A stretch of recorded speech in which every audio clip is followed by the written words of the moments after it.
So welcome back to Pro Wrestling Edge. I am your host, TheDanBrewer, and I'm here with my tag team partner, the original bro, Josh. And joining us today is Casanova Valentine. How are you, man?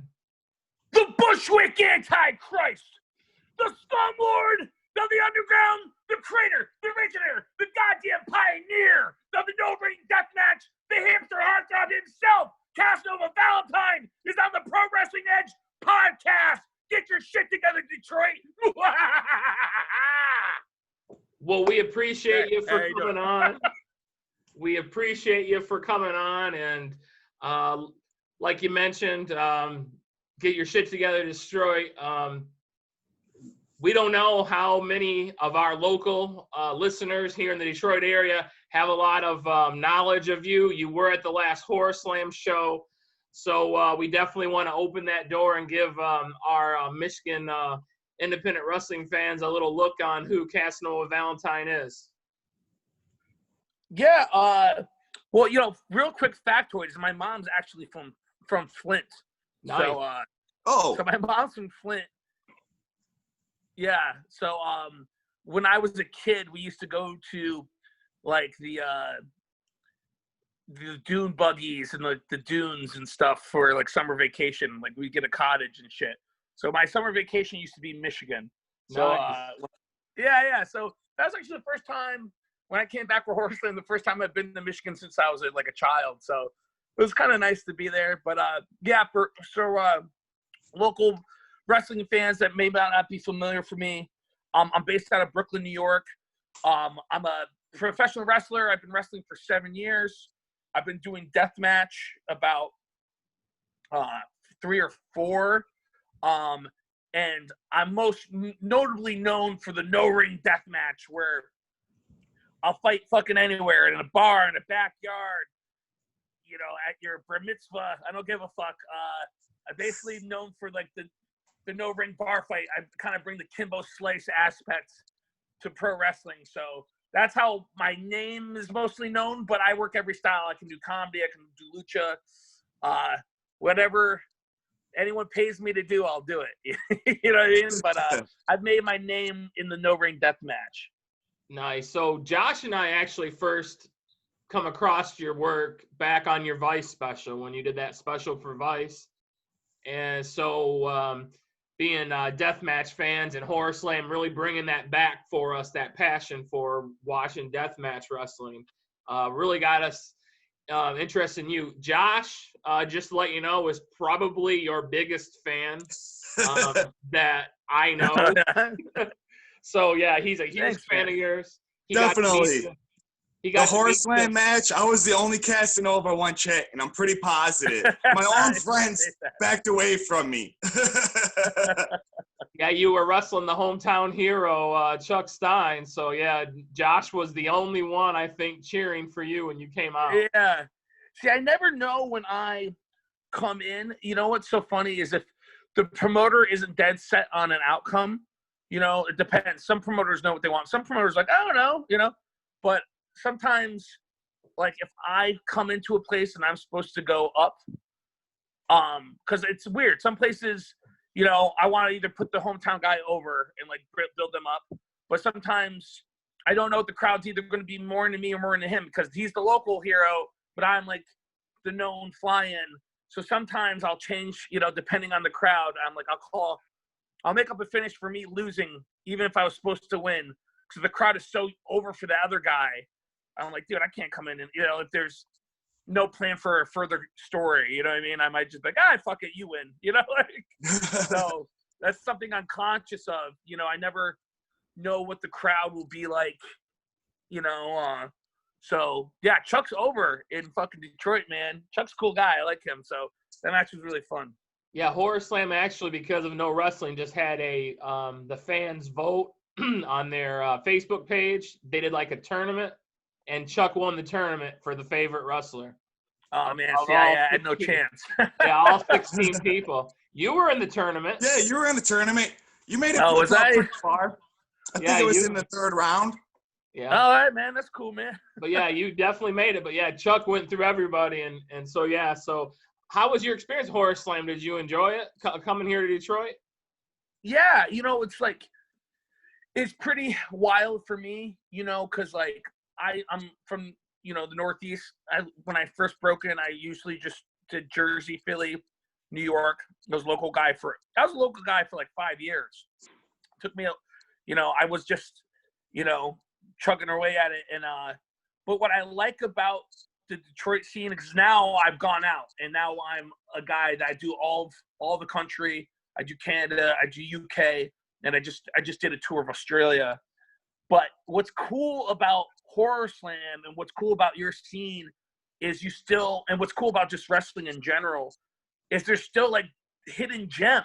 Like you got Jeff King, who's been wrestling forever locally, is so fucking good. And now, not only is he a good wrestler, but he's got like a cool look and gimmick. He's got like old school, like Cutter, Bruiser Brody kind of old school, look to him. You know what I mean? And like, what's so cool about wrestling now is now it's like everywhere, and you can still go to like a small town and find a guy who just fucks. You know what I mean? Like Jeff and Chuck, like you got legitimate local guys who are good, and when you bring in other guys who are name guys, they can still work with us and are still can hold, if not better. Like Jeff King's fucking good. You know what I mean? So that's what's kind of exciting about wrestling is everyone thinks they know everyone on the indies. But out of nowhere, he's some fucking 15-year vet from Detroit who's better. You know what I mean? Like it's kind of cool, man. So I met Jeff King at Southern Sickness Cup, and we hit it off. He's a cool ass dude. So I'm happy. It was cool to come to Detroit and work Horror Slam finally. It was definitely one of the promotions that's starting to get some teeth to it. And so it was cool to finally debut for them. And it was cool to see, them in their natural habitat. You know what I mean? I've been hearing about Jeff King, and I've been hearing about the Detroit scene building up. So it was a cool experience to be there for it. Yeah, and it was awesome to have you. And like I said, that show you were on, that was the main event when Jeff King won, and they had those planes of glass, and they went through the planes of glass, and it was awesome. We're going to ask you later on who you would want to have a match in Horror Slam with, but we'll wait on that answer from you later on because we kind of have a couple people in mind we would love to see you come back here and get in there with. But we had mentioned the Vice show, and that's how we first come across you. And Josh Josh had a couple of things he wanted to ask you about what we found out about you on Vice. Yeah, sure. Yeah. What intrigued me most about the Vice documentary with you was your artwork. What's your background in your art? I mean, is it just completely freehand? Was that the original career plan for Casanova Valentine, or how did that all come about? Well, here's the thing: is my Instagram is still MC Deathbear because it's my art. I'm street art. I do wheat paste and big murals and spray. Yep. And I live in Brooklyn, so I'm a little scum ass, and I go and spray paint. And so MC Deathbear is still my alias, and Casanova Valentine, I always considered my performance art side project. Like I always considered wrestling performance art to me, and that's not just bullshit. I really truly feel like I get the crowd, I manipulate the crowd, I play with their emotions, I get them invested. Their interaction with the match is 100% performance art to me. So Casanova's always been an extension of my art. And that's not just me saying that. I totally believe it. But I do illustration, stencils, spray paint. And I always wanted to wrestle too. And then now the wrestling career is just taken off more than my art career. You know what I mean? So now I'm more known for the wrestling, but I do both, So I did an Effie shirt. I did a shirt for Danhausen. I do my own I do my first t-shirt I drew myself.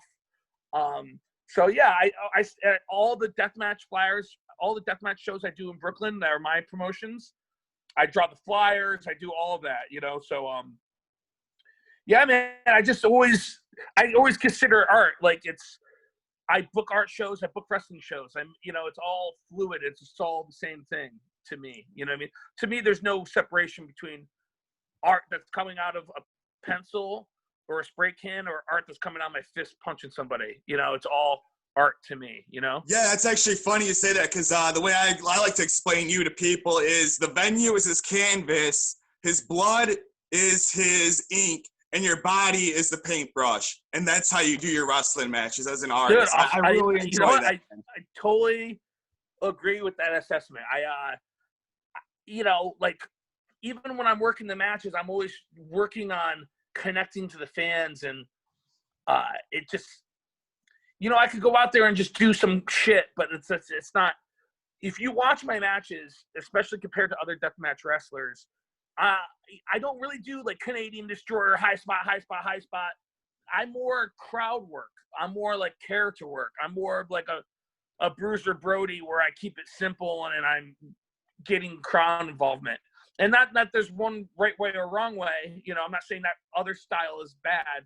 It's just, for me, I'm trying to connect with the crowd. I'm trying to get my character over. You know what I mean? More, I think what I do with my character matters more than the moves I'm hitting. You know what I mean? Yeah, I'm a big fan of the old school storytelling. Not saying, like you said, the high spots aren't fun to watch, but that was one of the reasons why I drew to you, because your ability to tell those stories, whether you're on your non-ring matches and you have in the bars, or when you came to Horse Slam and you guys fought all around that VFW and you guys tore the house down. Yeah, we had a good one, man. I like Chuck. He takes a lot of punishment too. He's a good dude. But yeah, man, for me, here's a good example. Is if you like just really intense like run spots and top rope and like multiple kickouts and that style, I consider that sports entertainment. But if you care about storytelling, building towards something, and having a payoff, you consider it a craft. You know what I mean? I consider pro wrestling a craft, where it's like an artistic craft. Like, let's say the guy I'm fighting, his finishing was a power bomb. Whole match, I work his back. Later on, he can't bomb me. Haha, I'm a smart heel. I've been working his back. Like, psychology, continuity, I consider a craft, you know. And I'm not saying, you know, if you don't want to watch all the flippy stuff, I'm not saying that shit's bad. Listen, I do bar deathmatch. Tons of people don't like it. You know what I mean? I'm not one to tell you what is and isn't wrestling. I think everything can be wrestling. You know what I mean? So, but I think if you care about psychology, you care about storytelling, you consider it a craft. And for my experience, I treat it with the respect of a craft. Because I think it really does take a lot of work to, like, oh, we're supposed to go home now, but the crowd's not there yet. Let me run a little bit more heat, get them a little bit more pissed, you know, and know to not just do paint by numbers what we planned, but to be able to work and get that crowd involvement, you know. So that's just my personal take on it, you know. And what's funny is I do death. So a lot of people outside looking in would see gussets and glass and think there's no psychology in it, but there's tons of psychology in it. Like, Chuck hit me with the sling blade and it wasn't enough. He had to up the violence and then sling blade me on a knife board. You know, we built towards that, you know? Yeah, it was good. So you're a big believer in the is the pot bigger than the pain that you take for the crowd? It depends. It's interesting. If I can go through a death match without having to go through a ton of pain, I will. But if I know that I needed to go the extra bit just to get the crowd, I'll do it. You know what I mean? Like, so when we were calling the match in the back, Peter B. Beautiful had a match against somebody, and they had light tubes and thumbtacks, right? And the main event was sheets of glass, right? So I was like, well, I don't want to do glass because I don't want to, even though this is deathmatch, I want to make ours different. I don't want to, because if you do tubes and we do tubes and the main event does glass, we're kind of killing the pop for them. You know what I mean? Like, we're kind of devaluing the seriousness of glass, you know? So I was like, okay, well, what do we have? We don't really have. I'm like, oh, I found some gussets. I made a stinger in the back. And I'm trying to think of what to do for the finish. And some fan had brought a knife board. And I was like, fuck, I really don't want to take a knife board because Takeda just did that bad cut on his back in Japan. But for the greater good, I agreed to the knife board because I was like, dude, we need something big for the finish. They're doing glass. We don't have a table or door. I think if you just keep sling blading me, it's not big enough. I'll kick out the first sling blade and I'll take the second one on the knife board. I don't want to, but I care about this enough as art, even though it sounds fucked up, that I'll take it. You know what I mean? So that was a call I made, and I was like, fuck it, let's fucking die. So Josh wanted to talk to you about a couple of your deathmatch tournaments that you've been in. Yeah, you got any special one that you're looking forward to win? I know you came close in the Tournament of Death. I know you did win at Game of Death for Rise Underground. Is there anything you're looking forward to mostly? Well, this is what's frustrating is I was in Australia when everything started going tits up. And half of my tour got canceled in Australia.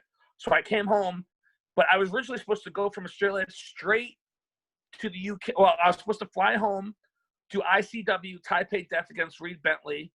Then 2 days after that, fly to Leeds and do the Games of Death tournament this year. And I won last year, so I'd be defending champ. And then May 30th is still supposed to be TOD. So I don't know. I mean, I'm assuming it's going to be canceled. Yeah. I don't know, And what sucks about that is that was supposed to be huge for me too, because May 30th is supposed to be TOD during the day, then ICW Philadelphia at night. So I was going to do all the Tournament of Death, take myself the fuck up, and drive to Philly and then do a chain rope match. Because I just don't give a fuck, dude. I was hitting.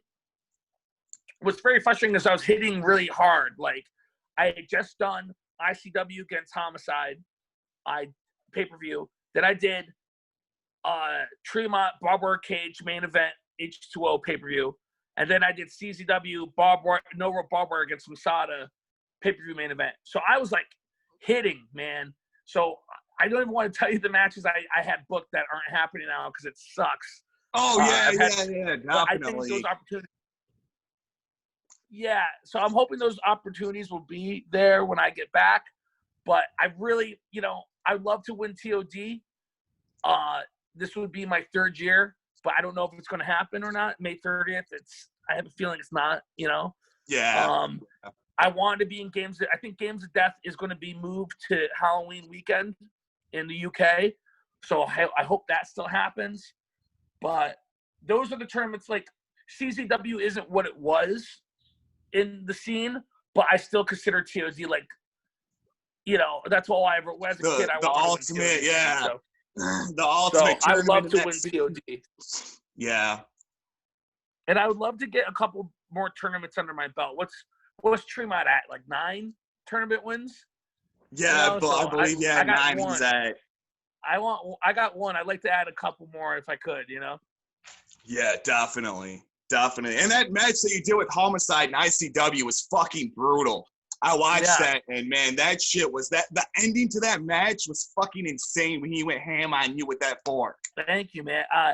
What's crazy about that is when I got booked for ICW, it was a huge opportunity for me because if you look at that card, I was easily the smallest name on it. You had Killer Cross, Blanchard, Low Key, Takeda.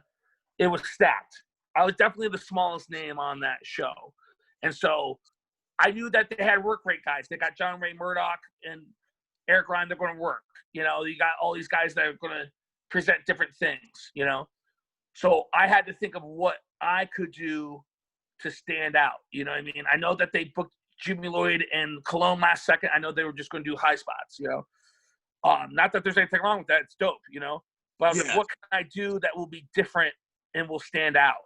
And I think I did that. I think when you watch that ICW show, you think of the, you know, me and Homicide's one of the standout matches from that because the finish was definitely so crazy, you know. I think when my career's said and done, that will be like one of my Mick Foley moments where I went to the cell or I lost my ear in Germany. You know, I think that would be one of my top 5 defining moments. And I'm really excited to work with ICW.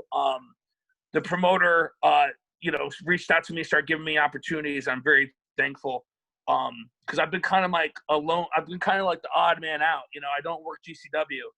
I'm my own guy, you know. So it was kind of cool to get that chance, and I hope ICW keeps rolling with me, and we do some big matches after all this. So, yeah.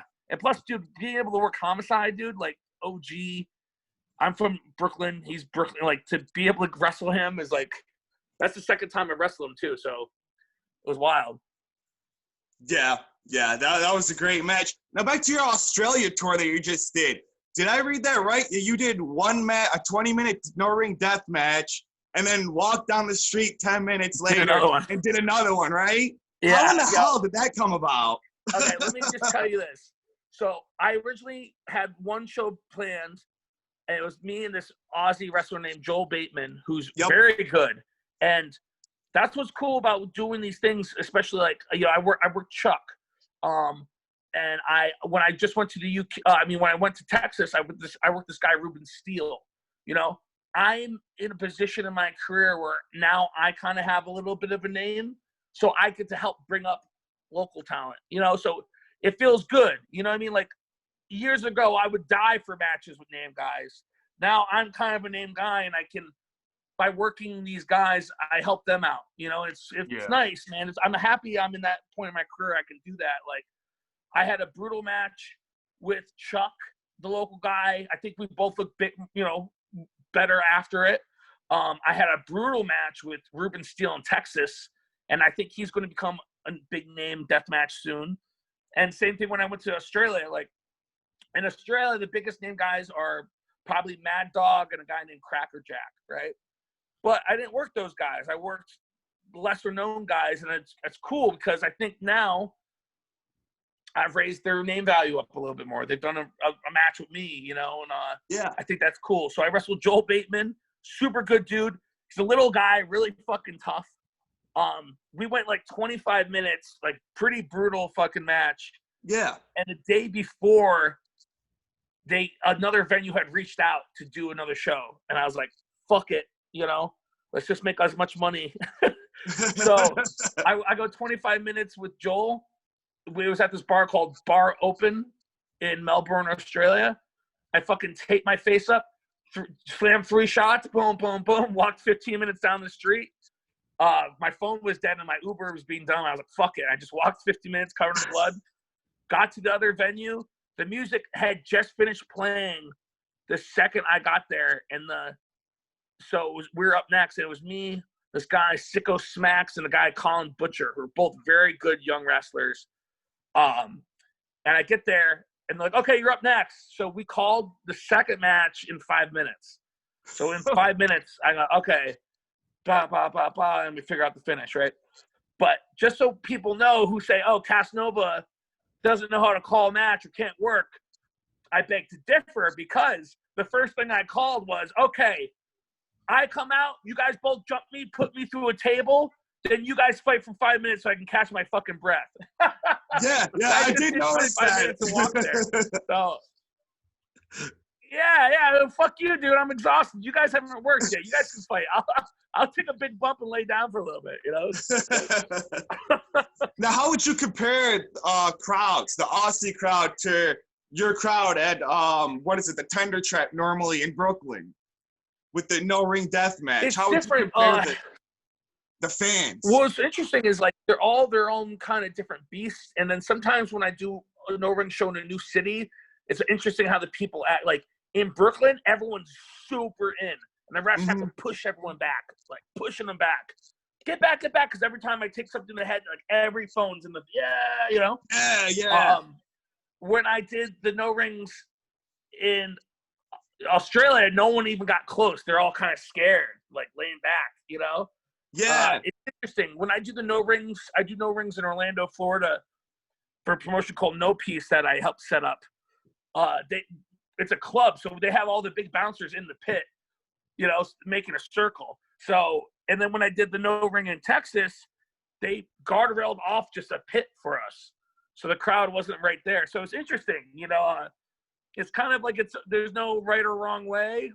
It's just kind of like, it's interesting when you get places to see how people interact in that, you know. Yeah.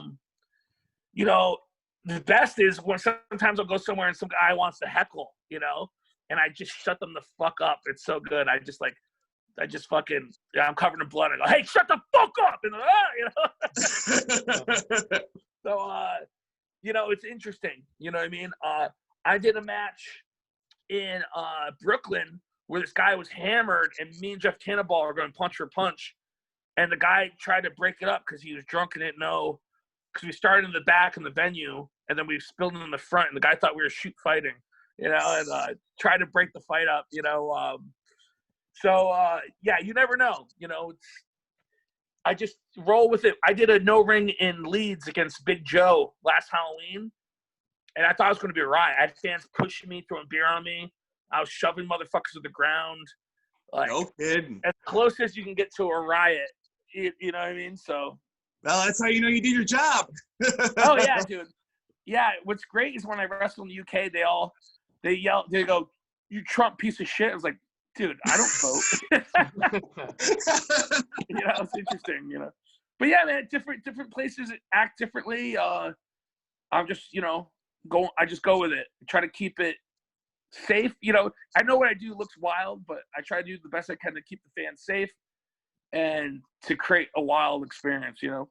Yeah, definitely. Now, when you do the show, no ring death matches like in Australia, Texas, and all that, are you the promoter, booker, and all that, or is this other promotions coming to you? It's both. I've done my own. So I started out doing them at Tender Trap, and there was no promotion name. I would just say Deathmatch 1, Deathmatch 2, Deathmatch 3. Yep. I wasn't trying to make a promotion. You know what I mean? But now I do all my own shows under the banner New Fierce City, okay? But I do New Fierce City. I've done on my own LA, Vegas, co-promotion with another promotion in New Orleans, Brooklyn, Jersey, all over the country, right? But sometimes I'll do them with a promotion. Like Heavy Metal Wrestling in San Antonio wanted to do a no-ring show and brought me in. I do no-ring shows in Orlando with No Peace Underground. I've done a no-ring. There's no-ring promotions that exist now, which is so crazy. Think how crazy that is. I started doing no-ring matches in 2016. That was full-blown no-ring promotions that run. So there's Time Bomb in North Dakota. I go and wrestle for them. I do Orlando. You know what I mean? Like, there's a whole world of it now, you know? So it's cool. So either I book them myself. Like, before this shit went down, I had shows coming up in Pittsburgh, St. Louis, and Jersey again that were just mine. But if someone reaches out to me, a promotion is, hey, we want to do an O-ring show. You want on? I go, yeah, fuck yeah. Fuck yeah. You're going to do it with or without me. I might as well be on it. You know what I mean? Yeah, exactly. Yeah. So, yeah, it's cool. Well, we'd like to get you back here and maybe do a no-ring death match with Horror Slam. That'd be pretty sweet. Well, here's the thing is the way I want to do it is, and a lot of people have tried to do no-ring stuff. They don't get why it's successful. They just hear, oh, no ring's over, you know? So it needs to be at like a punk rock bar or a metal bar where there's shit going on. Like I do it in Brooklyn, you know? Like when I run shows in New York, when I first broke in on the indies, my school was in Long Island, right? And trying to get my friends to come to Long Island to see me wrestle, they would just never do it. I'm like, hey man, you want to drive 2 hours to watch me wrestle in the middle of nowhere and lose your weekend? They're like, nah, I want to chase chicks and have fun, you know? You know? So it was like pulling teeth to get anyone to go to the middle of nowhere. So I started doing my shows just where people already were, you know what I mean? So like, I have no qualms about doing no ring shows with other people as long as they get it. Like, if I do it in Detroit, it's got to be at a metal bar. Can't be at the VFW hall. You know what I mean? And if I don't dig on the hall, it's just it needs to be booked with a death metal band at like a sleazy place. Yeah. It can't. It defeats the purpose. If you have access to a ring in the open area, you might as well just do a ring show. You know what I mean? Like, what makes the no ring is not just the match itself, but the environment. Like, is what makes it. You know what I mean? Yeah, it needs to be a place covered in graffiti with like people doing drugs in the bathroom. You know what I mean? Like, that's where it has to be. It has to be seedy. You know. But speaking of Horror Slam, obviously we'd like to see you come back. I know you were gonna do the show this month, but obviously nothing's happening.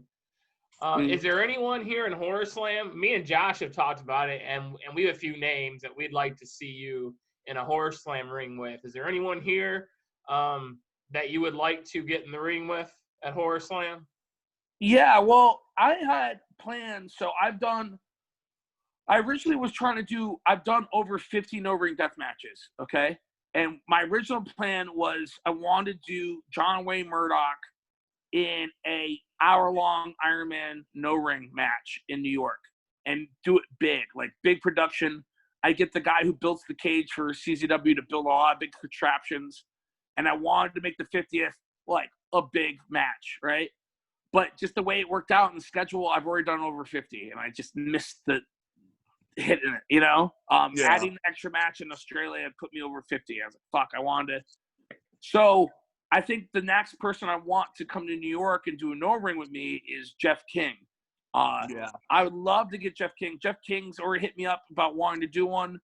I love Jeff. I think he's got a similar mind for wrestling as me. He's got like a good character and he can wrestle, and he'd just be dope. Like, and he's a fresh person, and he's cool.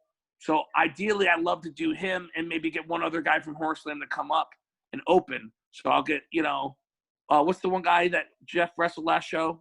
MM3. MM3. I'd love to maybe get him versus MV Young to open, Detroit versus Brooklyn, and I want to do more shows similar to that. Like, I really want to do a show with Brooklyn versus Buffalo, like get me versus like Puff or somebody, you know what I mean? And I kind of like the idea of doing shows like that. So I'd love to do Detroit versus Brooklyn and get 2 Horror Slam guys up. But Jeff's definitely, I think Jeff's at the top of the list for me. He's just great. Yeah. But there's a lot of good guys at Horror Slam. You know what I mean? There's a lot of good. I'd be happy with any match they booked me in. You know what I mean? There's not one match I wouldn't want. But I definitely think Jeff's at the top of the list for me. Well, Jeff is at the top of the list that me and Josh were talking about, but there was 2 other names that we were talking about. We'd love to see you in a Horror Slam ring with, and that's Peter B. Beautiful and Briar Wellington. Oh yeah, I love to fight. You know what's funny is I didn't realize how fucking big Peter is.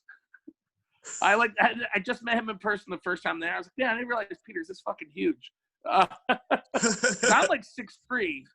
I'm 6'3", 300 pounds, and he was big. And I was like, fuck, that's, I didn't realize he's like 6'4". He's big, Yeah, man, I'm down any and all takers, dude. Whoever they want to put me in with, I'm down. I just want different types of matchups. I want different things. You know what I mean? I want to do interesting matches. Like, give me a fucking dog collar match. I don't know. Fucking anything, I want to just do different shit, I've been doing a lot of Taipei death matches. I kind of want to make Taipei my next thing. I got an idea for a match where I want to do dog collar, and me and the other guy both have stingers, barbed wire gloves, and just make it dumb and gross and violent, But yeah, man, I'm down for Peter Beautiful. I'm down for Wellington. Yeah, whatever they book. You know what? I wouldn't mind a crack at Rhino. Fuck it. I don't give a fuck. Yeah. So give me anybody, man. Yeah, that'd be sweet. I would love to see a Briar Wellington Casanova Valentine dog collar match. That would be pretty sweet. Yeah, we'll do all old school, man. We won't even do gimmicks. We'll just keep the chain, Hell yeah.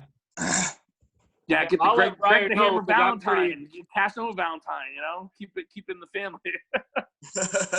Yeah, well, I'll definitely put an ear in Briar and Rachel's ear. I want to see that dog collar match. Yeah, let's do it, man. Now, what about anybody outside of Forest Slam? Is there anybody in particular that you have your eyes set on, upcoming possibly? Like guys I would like matchups with in deathmatch? There's people I haven't worked yet. Like I haven't worked Ornvert. I haven't worked Cologne. There's definitely some guys on the table. I haven't worked Ricky Shane Page. You know, I haven't worked John Wayne Murdoch yet. There still is like interesting first time ever matchups. But for me, is I want like, you know, I don't always want to just do death. I like to do death. But like I think like me doing a death match with Homicide was intriguing because Homicide isn't death. You know what I mean? Mm-hmm. So like I would love to have like weird matchups. Like I really want to fight the Brooklyn Brawler. You know the Brooklyn Brawler? Yep. Steve Lombardi's been talking shit on my Twitter lately that he still like runs Brooklyn. I'm like, dude, you're like 1,000 years old and you never won a match ever. I don't know why you think you're gonna call me out. But would that be interesting? Like, why not? Or like, I'd love to do like Mills Morte. Like, I wrestled Mills Morte one time in a triple threat. But like, one of me and Mills Morte, like, I want to just do. I don't want to be just. I like to do death, and that's not like I'm being typecasted because I like to do it. But I want to just do some intriguing matchups. You know what I mean? Like, what about Jordan Oliver? I don't know. Fuck it. You know, like, give me some different looks. You know, I'd love to work like any kind of big guy who bombs people. Like who's that guy? Shea Mercer was that his name? The Iron Demon. He wrestles GCW. Like guys like him, like guys like Dickinson, guys like PCO kind of motherfuckers, you know? Yeah. I'm down for whatever, dude. I could go all death. I can do Hoss fight. I can strong style it, man. I just I want it all, dude. I've been joking around. I'm gonna cut these promos once we get back to wrestling. Where I'm like, just because you're scared of glass and barbed wire doesn't mean you get out of Casanova Valentine ass kicking. You know, like, oh, you don't do death? I'll meet you wherever you are. Fuck you. You know what I mean? So I'm down to work anybody in any style, you know. When it comes to death, I'd love to work like Eddie Only, fucking any guy that's gonna fight me. I just want to fight, you know. I don't want to do tons of moves. I want to just fight. Just you know? brawl. So whoever will be a duel the butcher to my Bruiser Brody, I'm down. Well, if there's gonna be anything with you that has Bruiser Brosy, Abdul the Butcher, I'm down for it too because I think Jeff King will be my Huckleberry with that, you know? I think he's the right kind of dude that doesn't give a fuck and will just fight me. You know what I mean? Like I want like fights. You know, I don't want to do wrestling. I want to fight, man. I just want to get ugly with it, you know? So you brought the Garden Weasel with you to Detroit? Yeah, well, actually, I had them pick me one up. Okay. Did you? Okay. Weasel, I can't fly with the Weasel, you know? So that's another funny is no matter where I go, I have to either pick up a Garden Weasel or I have a fan pick up a Garden Weasel. And like last time I did Chicago, I got a Garden Weasel from a Home Depot, weaseled the guy, and that same night I returned the Garden Weasel. So I've legit, not even kidding, got like 10 Garden Weasels in my apartment in Brooklyn. So they just accumulated, you know? What about, do you fly with Satan's cock? Satan's cock? No. Did you guys hear about how Satan's cock got stolen? Yeah, I did hear that. Yeah. So Satan's cock got stolen after a show, and they left it on the subway. And so videos of just this sad spiked dildo riding alone on the train got it got posted on this thing called Subway Creatures, which is like a popular New York thing. And it has over 100,000 views. So I was telling people, I was like, this is what male porn stars must feel like. Their dicks are more famous than they are. You know what I mean? Like, so, but what's funny since Satan Cock got stolen, I have mad fans building me spiked dildos and giving them to me at shows.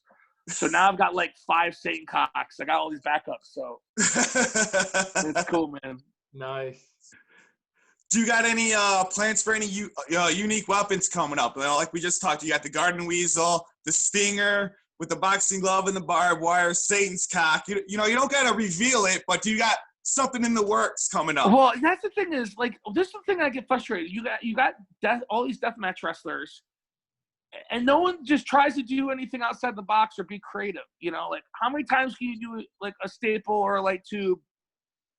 Like, think of some new shit. Like, I also do a lot of waterboarding. I do beer waterboarding.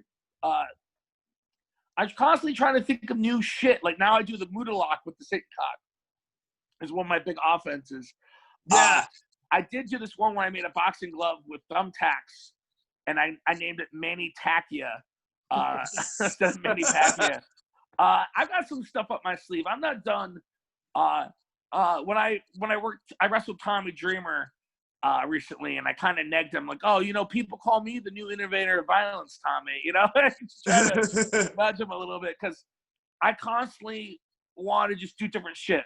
You know, I could have just kept the weasel, but now I've got a whole plethora of weapons that if I pull them out, get a pop. You know, so the one thing I'm going to be adding, and I did it last year, but it not enough to get it universally known, but especially in On Section Pro in Ohio, I spit black mist, call it Black Death.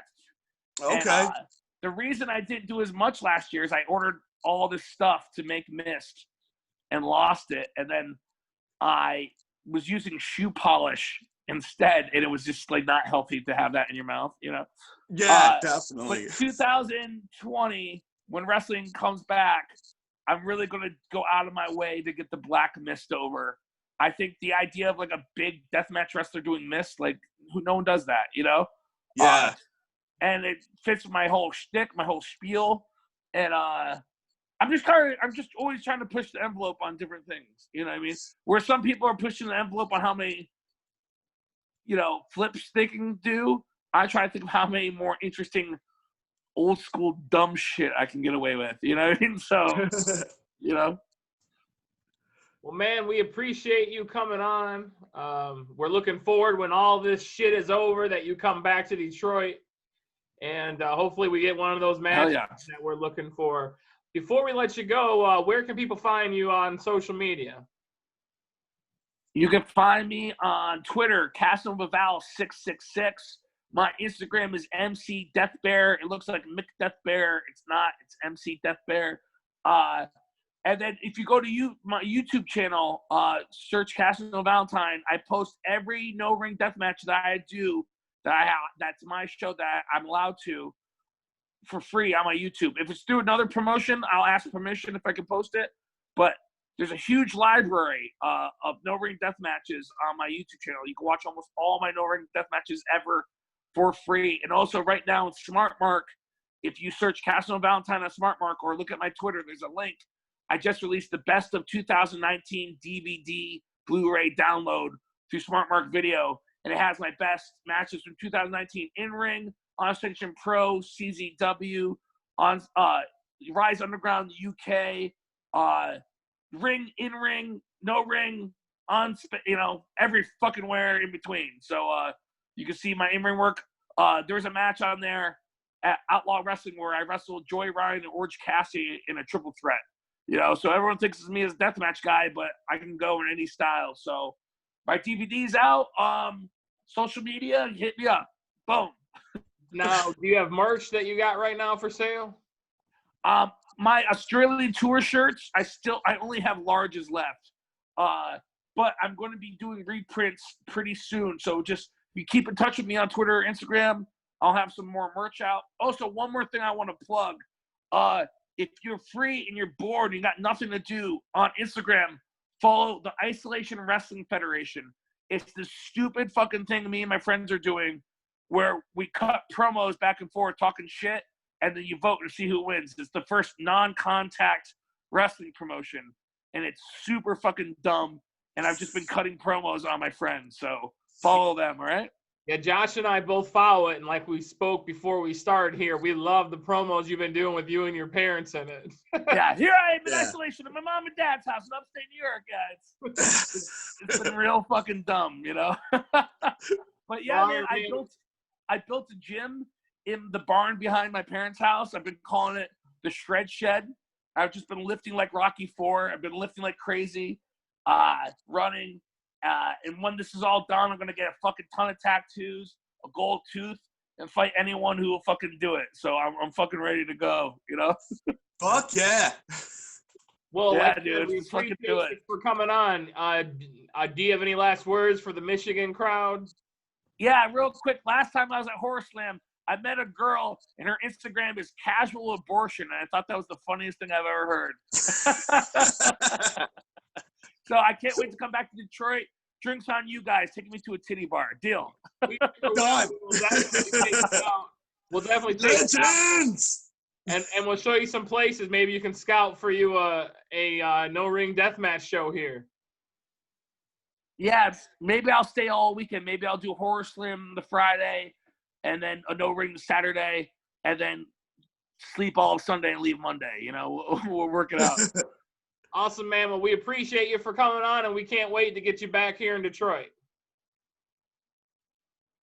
Yeah. Ha, ha, ha. Casanova Valentine fucking out. I'm going to play this PlayStation I set up. All right, thanks, man. Thanks.